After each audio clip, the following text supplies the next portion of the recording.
धुल जाए पाप हमारा। श्री जी अनंत करुणारे और परम सुखवारे। राम राम ह्रीं क्लीं द्रावय द्रावय नमो हरते श्रीमते। ओम ह्रीं क्लों मम पापं खंडय खंडय जहि जहि दह दह पच पच पाचय पाचय। ओम नमो रं जं सीं सीं भां सां जं वा यः सः सां शीं शूं शैं चैं शौं शौं शं सः ह्रीं रां ह्रीं ह्रूं ह्रीं ह्रीं ह्रूं ह्रौं रं रां द्रां द्रीं द्रावय द्रावय नमो हरते श्रीमते। ठाकर सर्वेषां श्रीरस्तु बुद्धिरस्तु तुलसीरस्तु पुष्टिरस्तु शांतिरस्तु कांतिरस्तु कल्याणमस्तु स्वाहा। एवं सर्वेषां कार्यसिद्ध्यर्थं सर्वविघ्ननिवारणार्थं श्रीमद्भगवद्गीता सर्वत्र परमेश्वरी परमपुरुषाय नमः। सर्वेषां शांति भक्तारक पार्वती प्रसाद सद्धर्म श्री भगवत आयु आरोग्य फिरभिवृद्धिरस्तु। सद्धर्म स्वशिष्य परशिष्य वर्गा प्रसिद्धस्तु नमः। ओम ऋषभादय श्री वर्धमान परित चतुर्षिधरन्तु भगवन्तः सर्वज्ञ परम मंगल नामधेय सर्वेषां ज्ञानस्य सिद्धिं तन्वन्तु। सद्धर्म कार्येषु ज्ञानस्य सिद्धिं प्रयच्छन्तु नमः। हमारे सामने जीवन है और जीवन के दो तत्व होते हैं। एक चेतन तत्व होता है और एक चेतनता की सहयोगी या सहकारिता करने वाला अचेतन तत्व होता है। शरीर अचेतन है, शरीर के माध्यम से जीवन हमारा चला करता है, लेकिन शरीर एक ऐसा है जैसे एक बैलगाड़ी को बैल खींचते हैं, ठीक इसी तरीके से ये जो चेतन जीव है, ये चेतन जीव इस अजंगम शरीर को खींच रहा है।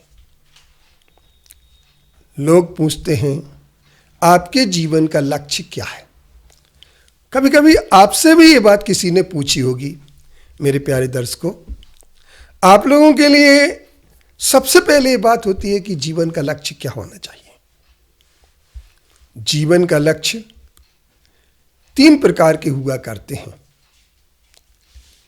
एक होता है निर्माण के लिए, एक निर्वाह के लिए और एक निर्वाण के लिए। तो जीवन निर्वाह के लिए रोटी कपड़ा और मकान की आवश्यकता होती है। जीवन निर्माण के लिए संगीत साहित्य और कला की जरूरत होती है। और जीवन निर्वाण के लक्ष्य के लिए हमारे पास सबसे बड़ी चीज होती सम्यक दर्शन, सम्यक ज्ञान और सम्यक चारित्र्य। बहुत सारे लोग जीवन निर्वाह के लिए ही अपना सारा का सारा समय दे देते हैं और उनका जीवन निर्वाह रोटी कपड़ा और मकान से लेकर के विलासिता की वस्तुओं तक हो जाता है। विलासिता तक वो पहुंच जाते हैं और कई संसाधन जुटा लेते हैं। व्यापार में सफलता मिल जाती है, नौकरी अच्छी हो जाती है, राजनीता बड़े बन जाते हैं, ऊंचे पद पर भी पहुंच जाते हैं। लेकिन ये जीवन निर्वाह से निर्माण तक की तो ओर हो गया।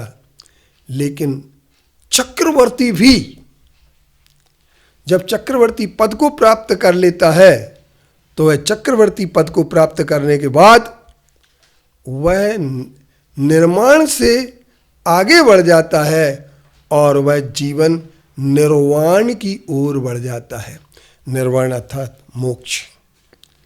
निर्वाह सब जानते हैं, निर्माण सब जानते हैं लौकिकता के लिए होता है, लेकिन पारलौकिकता के लिए जीवन निर्वाण की ओर बढ़ना चाहिए।